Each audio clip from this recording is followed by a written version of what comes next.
Welcome in, everybody. It is draft season once again, and 3 days before the Super Bowl, I am kicking it off with my first mock draft of the year.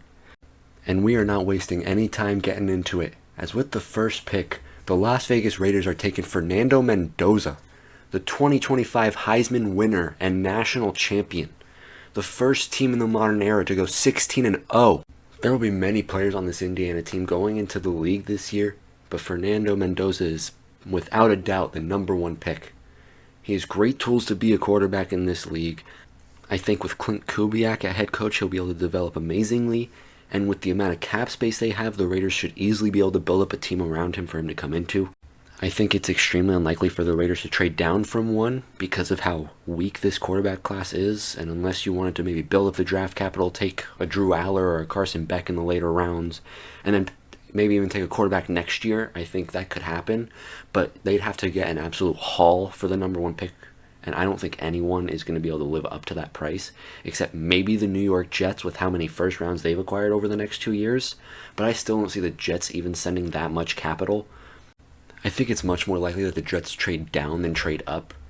With how much capital they've already developed, you could very much see them trying to develop for future classes still with how weak this one is in comparison to the next 2 years. But I still see them going defense in this draft.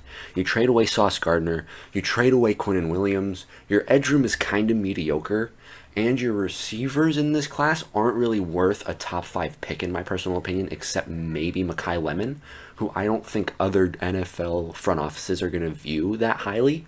So as a result, I think it's very obvious that one of the 3 picks here for the Jets will be either Arvell Reese from Ohio State, Ruben Bain, or David Bailey. David Bailey's been going up draft boards a lot recently, which has been kind of surprising to me. I think his issues in the run game are kind of going to hold him back for a bit. And I think when you're at pick 2, you want a guy who you think could either be in the future a top 5 edge rusher or defender. And I don't think David Bailey will ever be that good. I could even see them going maybe Caleb Downs to build up their safety room a little. But I don't think that his position is going to warrant that pick, no matter how talented he is. I mean, I think he's the most talented player in this class, but safety is a very low value position compared to things like edge rusher or tackle. Arvell Reese has been getting a lot more attention than I think is really worth. He needs a lot of development. He, has crazy physicals and is very young, but outside of that, his stats have been solid, but he's small. He needs to build upon a lot of his very raw traits. And I just feel like his sudden spike up draft boards was very kind of out of the blue. I mean, at one point he was, rated a 4th or 5th round pick, and then all of a sudden I see him being considered this day one guy. And even when I watch him play, he's still very raw. I kind of compare him to a Jalen Walker last year, and Jalen Walker wasn't taken until, I believe, pick 15 to the Falcons. And Walker was great this year. I still think that he was one of my favorites coming out of last year in the edge room, but I don't think Arvell Reese is worth pick 2 to the Jets. And even with Ruben Bain, you have the thing of his arm length and stuff like that, but, people were criticizing Will Campbell for his arm length. I feel like when a guy can play good football, he plays good football, and Ruben Bain is probably the best defender outside of Caleb Downs in this draft. But sadly, when you look at all these reports, it just looks like people are getting more and more concerned over this arm length and that he doesn't have the tangibles to be this next level edge rusher in the league, and I think that's ridiculous. I think he's going to be amazing. He might not be a top 5 edge rusher, but he'll definitely be a top 15 to top 10 guy for a team. And I think he can easily go into almost any team in the league and be a number 1 guy. I think if you're the Jets, you should be happy to take him. But when I look at how Aaron Glenn likes to scheme things and all the hype surrounding the great Arvell Reese, it's kind of looks like the writing's on the wall. Arvell Reese is probably going to go number 2 to the Jets. And I don't really like that pick, but it just looks like what's going to happen. You move on to the Cardinals. The Cardinals are in a weird spot. The tackle class is kind of weak when you look at it. Francis Mauigoa is probably, in my opinion, my favorite. Spencer Fano is solid, but neither of these guys are really considered to be starting class left tackles. Francis Mauigoa has been talked about a lot as like going into a guard role. Spencer Fano, I don't think he's really worth pick 3. The best guy available right now would probably be Caleb Downs, Ruben Bain, or David Bailey. A lot of people have been talking about both the Cardinals and Titans taking David Bailey a lot recently, which has been very surprising to me.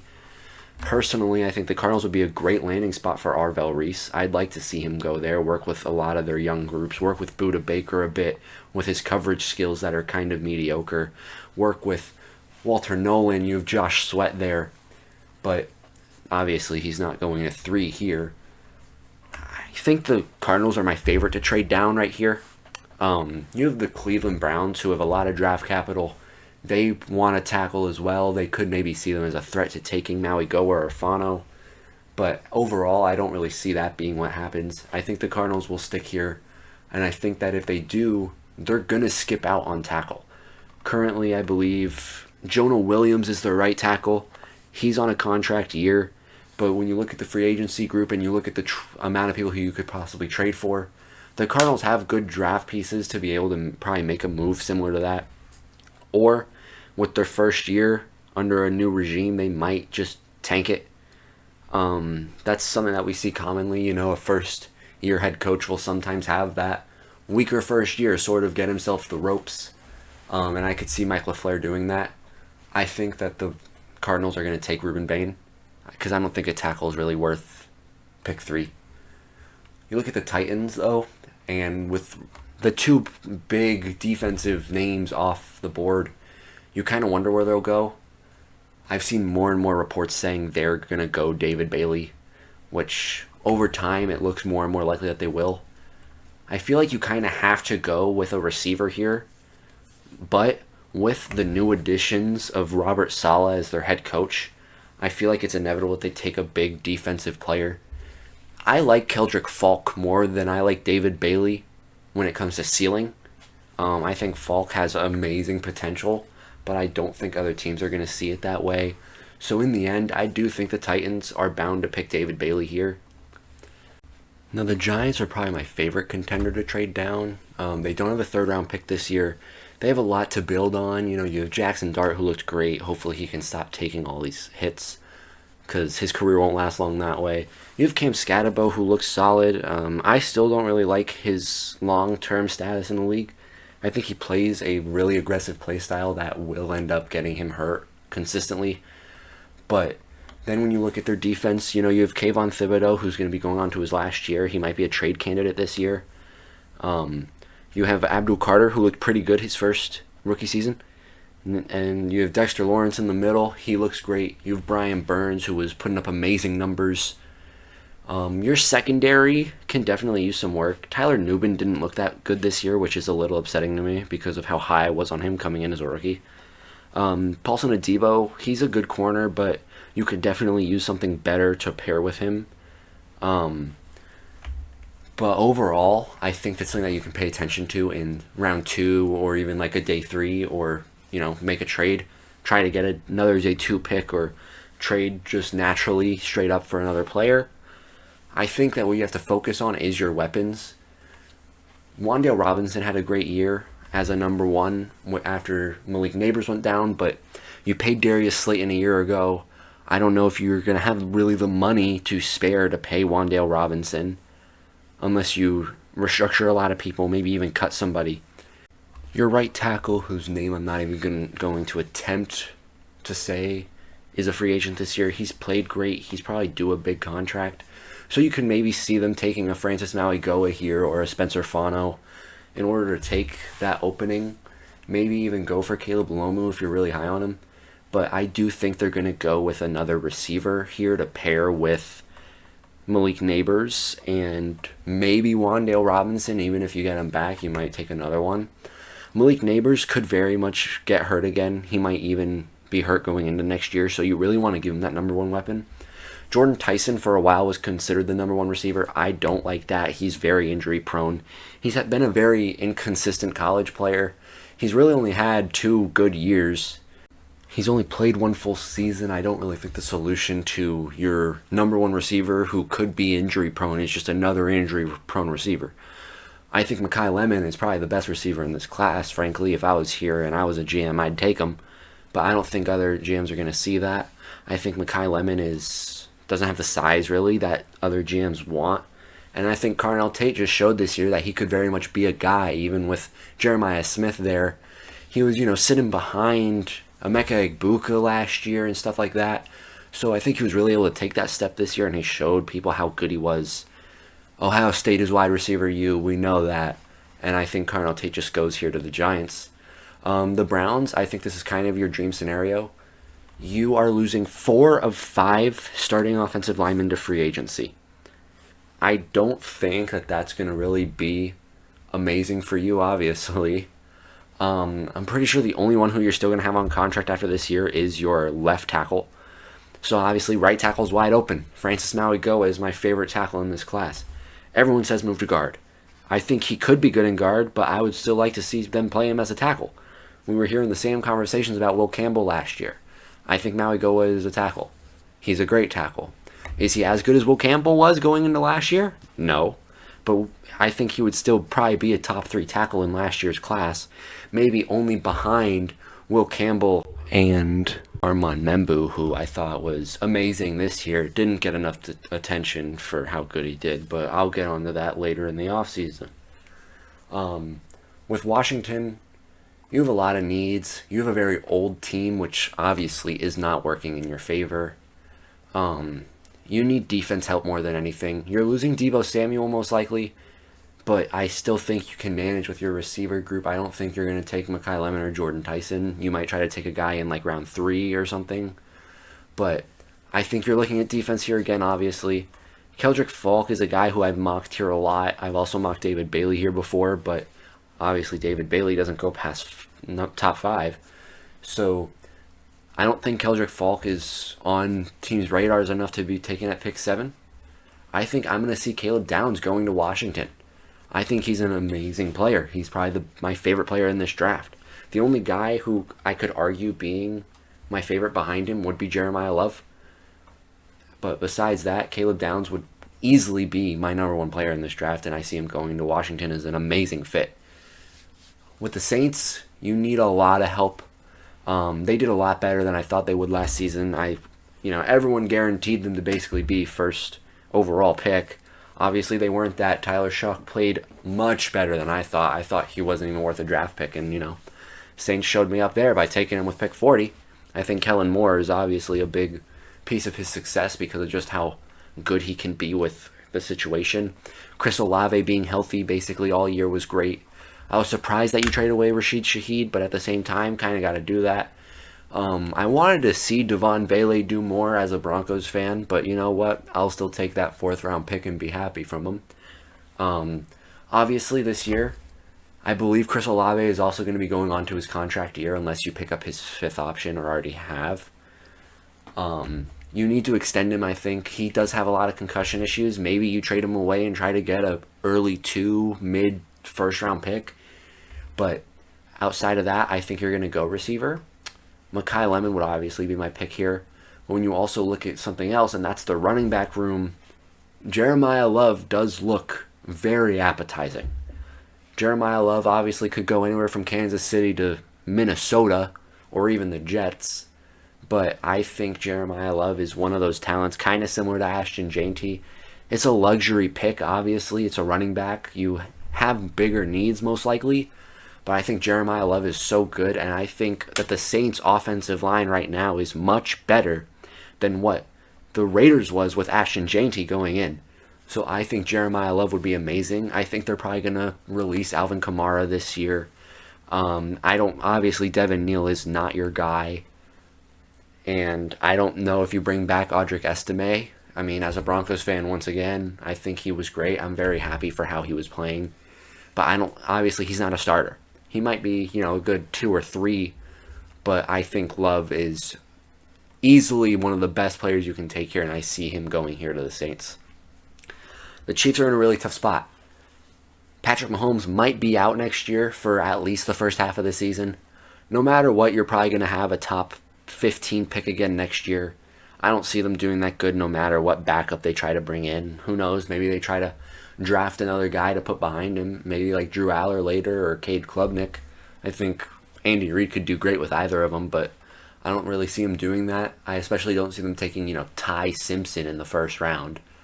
I think you have a lot of guys who could get traded. I think a rebuild might be coming with your horrendous cap situation. You need to re-sign Trent McDuffie soon. I don't think you're going to have the cap space to do that. Do you trade him away? I think they will. I think they're going to get a first-round pick out of maybe even the Rams. We've seen the Rams trade for a really good corner before. We could see them do that again. Do I think they'd get pick 13 or do I think they'd get pick 29? I don't know. Obviously, I'm not going to perform a trade like that. But I definitely think they're going to go corner here. They're also going to lose Jalen Watson. I feel like that's basically guaranteed at this point. So Mansour Delane or Jermod McCoy. McCoy has, obviously, he missed all of last season in college football. I think he still has a lot of talent, but a lot of teams might be scared of the injury issues. So I could very much see the Chiefs instead choosing to go with Mansour Delane. I think these next 10 picks are going to be a run of corners and secondary players. So you obviously have to think about that. There might not be a really good guy in the secondary available for your pick in the second or third round. So I think Mansour Delane is probably a tier above everyone in this class except for McCoy. So you obviously, I think, have to go with the punches. You lose out on Jeremiah Love, but even then, I don't really know if you take that pick. You have so many more needs. So Mansour Delane is easily my pick here for the Chiefs. You then get to Cincinnati. Cincinnati has a lot of needs. Obviously, you've tied up basically half your cap space to 3 players, which I still think was ridiculous. I say you should have traded away T. Higgins and made the rest of it work. You have Mike Gesicki there on a very low deal. You have Noah Fant, too. I don't remember if he's a free agent or not. And who knows, maybe you keep him and get rid of Gesicki or something. I don't really know. The Bengals need help everywhere. Your offensive line's weak. Your defense everywhere is weak. So obviously I'm going to have them go defense. You have no money to spend on it. You're going to lose Trey Hendrickson. You have Shamar Stewart, who's looking like a bust of all busts. Just like I said, by the way. But you lose out on Caleb Downs. Your secondary is really weak as well. You could take Jermon McCoy. I don't think you do. I think you're going to try and replace Trey Hendrickson. You have your interior D-line that's been playing pretty solid. I like Chris Jenkins a lot. I think he can still be really good for them. I think B.J. Hill pairing with him is going to be good enough. You got to pray that Shamar Stewart or Miles Murphy takes this next step that you really need out of them. But I still think Keldrick Falk, you have to really load up on the defense in this draft. You could maybe take Sonny Styles. I don't hate that idea, but I don't think that, interior or, off-ball linebacker is exactly a smart decision. So I obviously would have him take Keldrick Falk here. You got to hope that he comes in and plays at his ceiling, really, and that's about it. Miami, your first-round pick last year. For the life of me, I can't have his name come to mind, but I don't think he's been playing at the level you want. Obviously, interior linemen, they don't play good right away. That's something we always see. Mason Graham was kind of the epitome of how good an interior lineman can do. You obviously, a few years ago, saw Mozzie Smith get taken by the Cowboys. He didn't work out. Now he's on the Jets as a depth player, I think. So, obviously, I think Miami will want to hold out with him, hope that he develops more. You trade away Jalen Phillips for a third rounder. I mean, I thought that was a pretty solid trade. You were going to have to pay him, so I like where they went with that one. You're probably going to lose Tyreek Hill. Would you want to go receiver and try to replace him? I think Mekhi Lemon would be a great fit beside Jalen Waddle. The thing with Jalen Waddle and Tyreek Hill was they were kind of just the same player. Fast guys who could go stretch the field. I don't think you want that. I think you need a guy who's a tougher receiver who can really make guys miss, who can shake dudes off of him. I think Mekhi Lemon fits that role perfectly. And I genuinely believe that the Miami Dolphins will take receiver here with Mekhi Lemon. The Dallas Cowboys, you trade away Micah Parsons. You did not pay the man. Are you going to pay George Pickens now after you traded for him? You don't have a third-round pick in this draft. I don't even think you have a second-round pick. So you're kind of just banking on the first 2 rounds of this draft. You really need those picks to work out for you, especially with the changes to your team. Sonny Styles, their off-ball linebackers were horrible. You have Kenneth Murray, the ultimate bust for the Chargers, plays for the Titans for a year, gets traded somehow. The Cowboys chose to trade for him, and he was horrendous. You tried to run it with the 7th round pick for Logan Wilson. That didn't work out.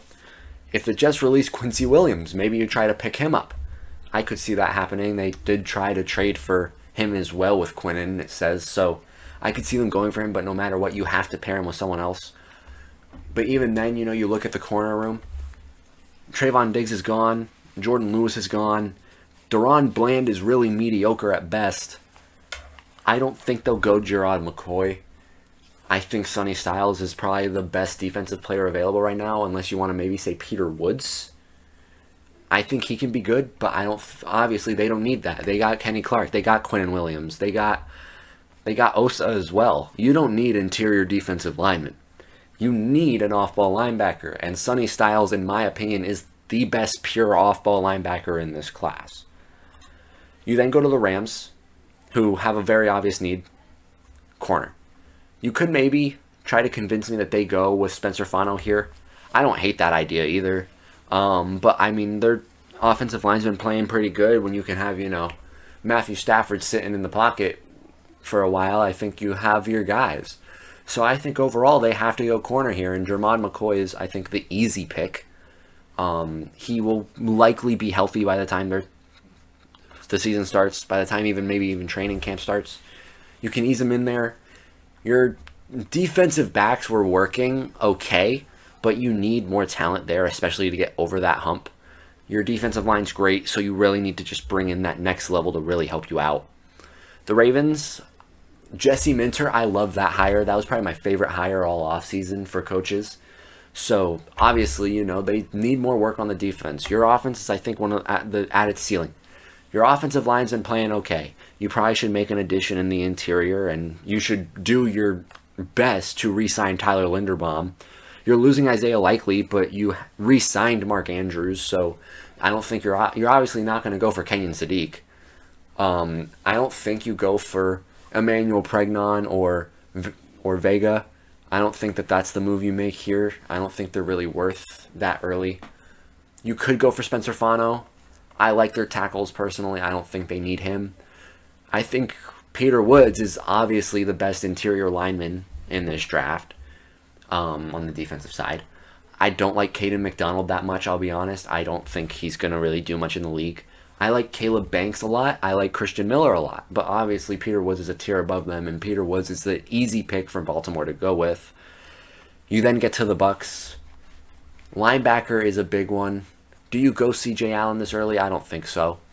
Do you go edge? Your edge room hasn't been the strongest by any means, but even then, do you think Cassius Howell or R. Mason Thomas, who's a guy I like, is really worth pick 15?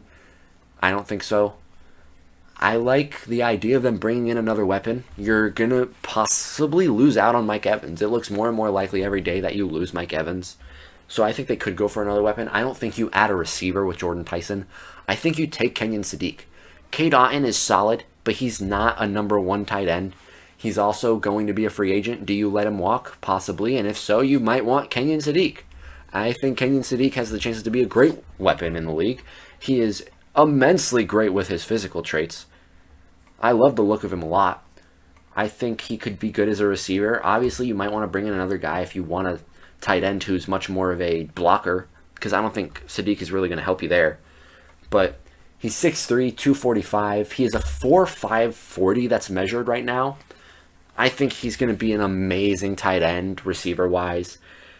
Obviously, he's not going to be the blocker you want, but overall, I definitely think he's something that you want to bring into your team. And with Chris Godwin looking less valuable, and with Mike Evans probably being gone, Jalen McMillan could hopefully take another step forward as their receiver 3, or even maybe 2 if he steps up to that point. Tez Johnson I like a lot. So I think your receiver room is solid enough, especially with Emeka Egbuka likely becoming your number 1 next season. So as a result, I think you need to add Kenyon Sadiq to the tight end spot. Now the Jets are on the clock again. Do you go Ty Simpson? I don't think so. I think you wait for the second round and take Trinidad Chambliss or Garrett Nussmeier. I don't think Ty Simpson's going to be that good in the league. I don't. I think he's probably going to end up going to Pittsburgh, so we'll get to that. But I don't think he's ever going to be good with anyone, especially not the Jets. You might want to add a corner here. Avion Terrell is probably the best one available. Maybe Colton Hood would probably be my next best. But obviously, I don't think pick 16 is where you want to take him. You probably want to bring a guy beside Garrett Wilson. There is really no good second option on your team. Breece Hall might be walking. Braylon Allen got hurt. Isaiah Davis is an okay running back too, but that's about it. Mason Taylor, I think, is going to develop great. You have no backup receiver. And I think Jordan Tyson is where you go here. He fell to 16, obviously, due to the injury concerns. I still think he's going to be a talented player as long as you can keep him healthy. So I think the Jets should not wait to pull the trigger on that one. The Detroit Lions. It's trench or nothing with this team, I think, especially when you look at how things have been going for them. They had a 9-8 year, very disappointing compared to what you were wanting to see. I think you either go TJ Parker to pair with Aiden Hutchinson, or you're easily going to go Spencer Fano or Caden Proctor. Yes, you have Penei Sewell. You don't need right tackle, but Taylor Decker looks more and more like he could retire. I think you want to either pick up a guy to play behind him so then he can slowly learn until he develops to that point, or you're going to just bring in a guy and hope he can play. I think that Caden Proctor is much better as a pure left tackle. Spencer Fano has played both roles many times now. He's played 15 games at right and 11 games at left. Caden Proctor has played all of his games at left tackle. He's also much bigger compared to Spencer Fano's 302, 6'6". He's 6'7", 366 pounds. Caden Proctor's much bigger. He's always been much stronger. I like him a lot more than I do Spencer Fano, I think. Spencer Fano, I get why he's risen up boards. He has the tangibles. He is faster. And he can definitely make an impact on either side. He's versatile. They like that. But I think Caden Proctor is a much better pure left tackle, and I think that the Lions should take him instead of Spencer Fano. A lot of people won't like that I have Spencer Fano falling this far, but I think that it's bound to happen that way. Obviously, I don't have the Vikings picking him because you have both of your tackle spots filled out. The Vikings, though, have one obvious need. Obviously, everywhere I think they're doing pretty okay. You have a great receiving room. You have good running backs. You have TJ Hawkinson. You have a pretty solid offensive line. You could maybe say that you want JJ McCarthy gone. But that was his first year. I say give him another year, and then if he shows improvement, keep him with the keys. I think JJ McCarthy is going to develop great. He showed multiple flashes this year. He can continue to show that next year. The defense is definitely what needs the most help on this team. Your edge room is good. You have Jonathan Grenard and Andrew Van Ginkel, and then Dallas Turner behind them. I mean, I hope we can see more development out of Dallas Turner. I think we will end up seeing that. But it's your secondary that needs the most help. You lost Cam Bynum, and I think your safety room really felt that. But there is no safety, I think, worth taking here. You could maybe try to make the stretch that Emmanuel McNeil-Warren is worth this, or Dylan Thieneman. But I don't like that idea at all.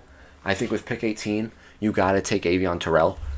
He's definitely a tier down from the first two corners, and maybe Colton Hood or Brandon Cisse would be better, especially with Byron Murphy and Isaiah Rodgers already on the team.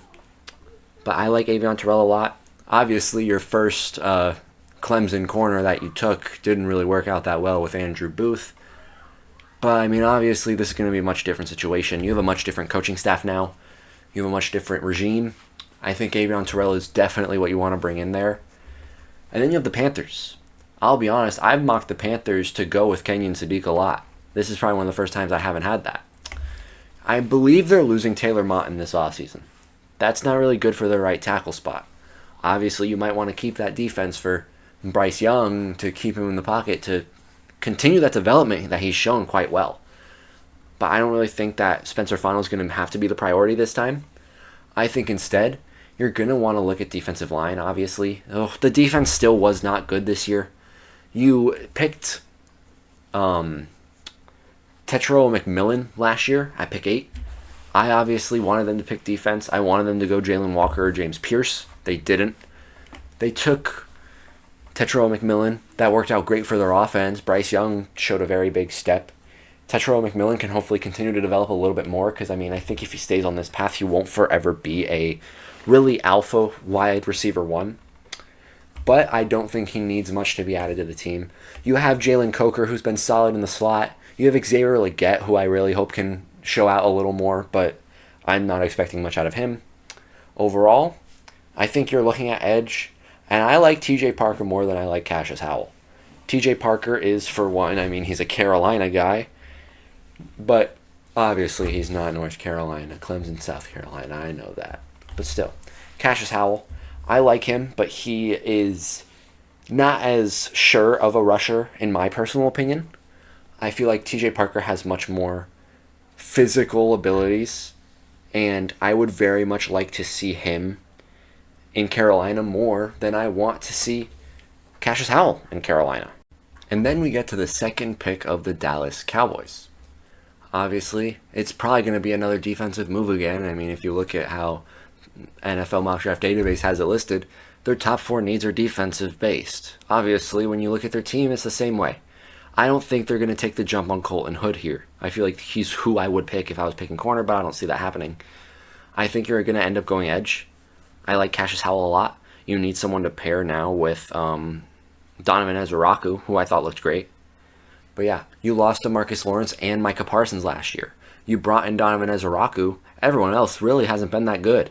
You need to bring him in, another guy on the edge.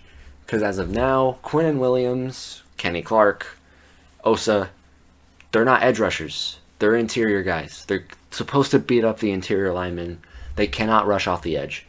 Cassius Howell, once again, just like TJ Parker, is a hometown guy, and I think you should take him in. And then, as I mentioned earlier with the Jets pick, the Steelers, I have taken Ty Simpson. I feel like he fits the mold that Mike McCarthy likes the most, and I think you'll probably have him sitting behind Aaron Rodgers if they choose to bring him back. Aaron Rodgers is being said to go on another one of his glorious start-ness retreats, which, I mean, who knows if he chooses to retire as well. We did know that his one condition to coming back to Pittsburgh was Mike McCarthy. So it's much more likely that he comes back now. I feel like they could very much take the Jordan Love approach.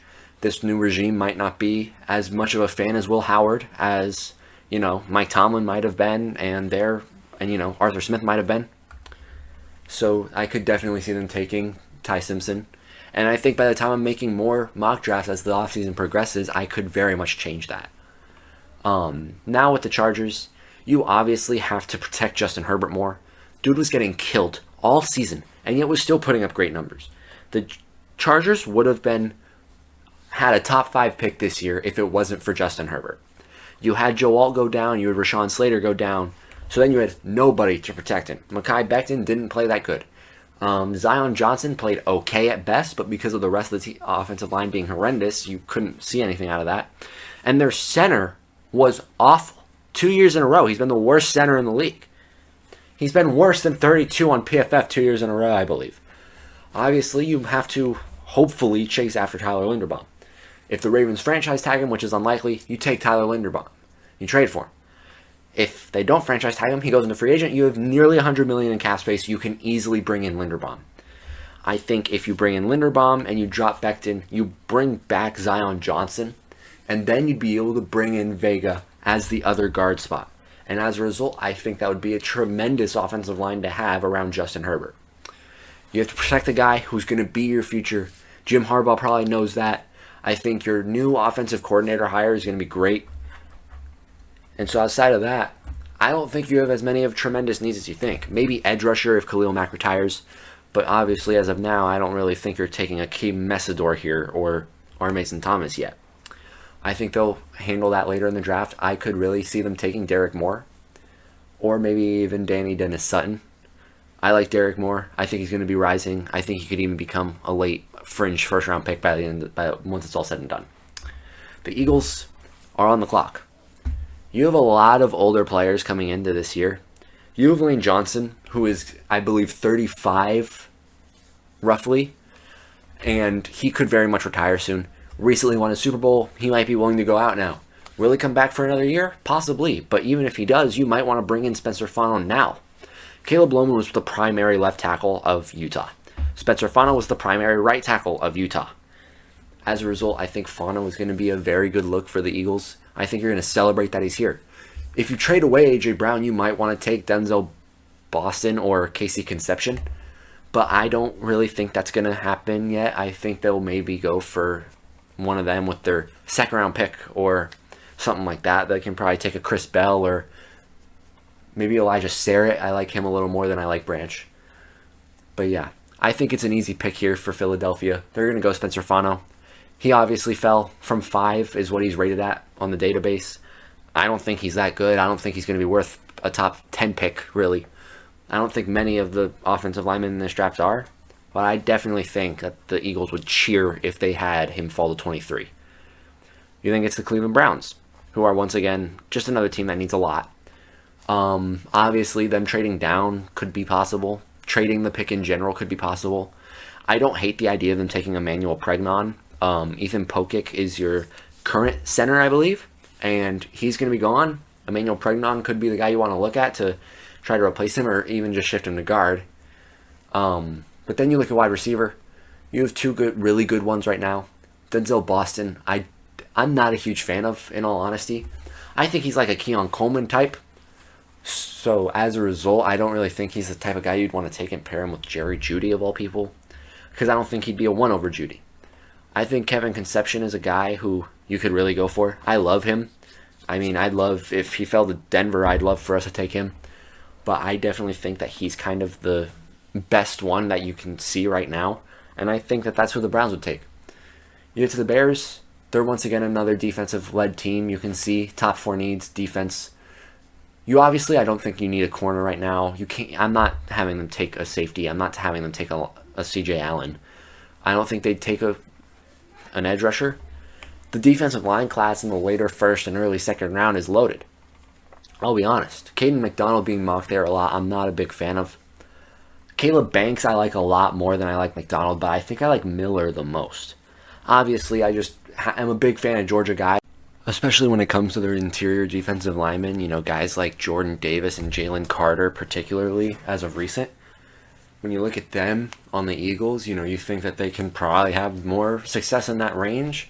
And I think Christian Miller is a guy very much worth a first-round pick, and I think he's probably the second or third best interior lineman in this draft. And I see the Bears taking him over Caleb Banks. But then you get to Buffalo. Jesus, the post-Sean McDermott era has gone off to a hot start. You basically throw Keon Coleman under the bus. And I don't think you can keep him now after that. Obviously, he hasn't been performing to the level he should have as pick 33 2 years ago, but you can't just have one of your best players and most important players suddenly be thrown under this bus like he's some awful nuisance to your team. Brandon Beane openly said after the draft, like, hey, this was the guy we wanted. It was Keon Coleman or nothing, was literally what his quote was on Hard Knocks 2 years ago. And now he's suddenly backtracking off that, saying he was outclassed and outvoted in the draft room about what he wanted. Like, that's not at all accurate. So I think you're going to be losing Keon Coleman, which once again opens up receiver. Obviously, Khalil Shakir, he's a decent receiver, but you need someone different as number 1. Denzel Boston is very similar to Keon Coleman, but I think he gets separation a little better. So as a result, I think you're just going to take Denzel Boston here. Then you get to the 49ers, who are kind of in a weird place. You're likely going to drop Brandon Ayuk after this year. You're not taking Zachariah Branch or Chris Bell or Elijah Sarrett. I will be honest, I wouldn't hate seeing Jacoby Lane go here. Even though he's being rated as, you know, a late day 2 to early day 3 pick, I love Jacoby Lane. I think that he has the physicals to be a top 10 receiver in the league. But overall, I think with the 49ers, they're going to have to take offensive linemen. Trent Williams is almost out. He's, I believe, also like 34 or 35 now, like Lane Johnson is. So as a result, you need to fill up your offensive tackle position. Your whole offensive line is kind of weak, in all honesty. It's probably one of the bottom 10 groups in the league. And with Caleb Lomu, who's been particularly a left tackle as of recent, as of recent, you're going to take Caleb Lamu here and not look back. And then you get to the Houston Texans. Sheldon Rankins wasn't all pro this year. He played great. I was very surprised with how good he played, and I'm very happy he played as good as he did. I think you need to bring someone beside him, though. You could maybe look at them taking linemen off on the offense with Emmanuel Pregnon, or maybe see them going Monroe Freeling or Gennings Dunker. I'll be honest, I don't get why Monroe Freeling has suddenly boosted up draft boards to this capacity. I'm not a huge fan of it. I never like it when a guy just suddenly skyrockets, and Monroe Freeling did that, similar to Arvell Reese did. I can get the sight that he has potential, but I don't think he's a borderline first round pick. Instead, I see the Texans pairing Caleb Banks with Sheldon Rankins, and I think Banks can learn great underneath him. So I think that he's a move that they should be happy to take. And then when you get to the Rams, once again, for the second time in this draft, it definitely looks like they're going to take an offensive weapon of some form. But I'll be honest, I can see them going with anything here. You really have to look at it from the sense of a GM. You need to overhaul that defensive back room. And I think I could see them taking Colton Hood. Colton Hood filled in well for Jermod McCoy. I think that Colton Hood has the talent to be one of the best corners out of this draft class. I mean, he'd be, my fourth one off the board, I believe, in this one. And I think Colton Hood has amazing potential to be a good corner. And he'd be the number 2, once again, to Jermod McCoy. And that would also make it so then McCoy doesn't have to force himself back in right away. In all honesty, I really like that idea. You could also probably see them going offensive tackle. I'll be honest, I like Blake Miller the most out of everyone available. I could maybe see them going Isaiah World as like a second round pick. Obviously, I thought he was a borderline first round pick about 3 months ago. That was also like just, major consensus. And then he kind of has been falling off a little bit, slowly going down the boards in the second and third rounds. But now when I look at it, Blake Miller was coming on the rise. At one point, he was considered a first-round talent. And then at the start of this year, he was considered like a third to fourth rounder at best. But now he's once again slowly risen himself up boards. I like Dunker and Miller a lot more than I like Freeling. And I can see the Rams taking Blake Miller here to go in at their offensive tackle spot and help protect either Matthew Stafford for the last year or two of his career, or protect whatever new quarterback they have come in. And now we get to the holy grail for me, my Denver Broncos. The Broncos need help in 3 particular spots, in my opinion. The inside linebackers or wide receiver. Obviously a bit on the back burner, I'd say tight end. Evan Ingram, we didn't use him properly, I think is the big issue. Every single time we saw usage out of him, he played great, and we had some great plays with him. But then we just never kept using him, and I'm not a fan of that. I don't think we need to bring in another tight end unless we can maybe pick up Eli Stowers in the second or third round. That's a player I like a lot, and I think could be a very big improvement for us. But overall, my 2 favorite players for the Broncos to take is Mekhi Lemon, who went all the way up at number 11 to the Dolphins, or the man of the hour who's available to us right here, C.J. Allen. C.J. Allen is once again a Georgia defender. I love Georgia defenders, and I think that they always have a great chance in the league. Call me biased if you want to, just because they're a big name, but Georgia players almost always work out. The guys who you can look at as of recent who maybe have been a little disappointing. You could say Devonta Wyatt, who went to the Packers. You could say Quay Walker, who went to the Packers. Nakobe Dean, who went to the Eagles. Nolan Smith, who went to the Eagles. Those guys, I still think, though, have been good players. They've been anywhere from average to good. Nolan Smith has been hurt. He's been out, so he hasn't really been able to develop at that same rate. He was also just behind a stacked edge room. You look at Nakobe Dean, who took a little bit to develop, but once again, he was a third-round pick. He was going to take a little while to develop, and I think everyone knew that. Now I believe Nakobe Dean will become a free agent either this or next offseason. I would like to see what he could end up doing. But overall, I think CJ Allen has amazing skills to become a linebacker in this league. With both Alex Singleton and Justin Strnad likely to hit free agency, I think that Allen would be able to pair amazingly with Dre Greenlaw. I'd like to see the Broncos bring back one of their linebackers, but maybe you could see them take, and later in the draft, you could see them take Jayshon Barham, maybe Harold Perkins, which I'd love to see. I would also really love to see the Broncos take a flyer on Eric Gentry or Red Murdoch. Those are two guys who I think are amazing options to develop as linebackers, as depth pieces. Eric Gentry is, his physicals and his size is amazing. He's, I believe, 6'6". And Red Murdoch is the same. He's a bruiser. He's in a lower tier school with Buffalo, but at the same time, he was amazing this year. I believe he was up for a couple All-American nominations. I don't remember if he made a team or not, but he was still great this year. I would love to see him get to some team that is able to develop him to be the best he can be as a player.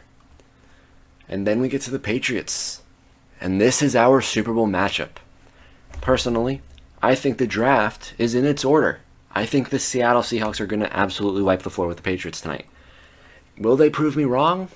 I doubt it. I don't think the Patriots are going to end up showing out that well against the Seattle defense. They could barely do anything against Denver.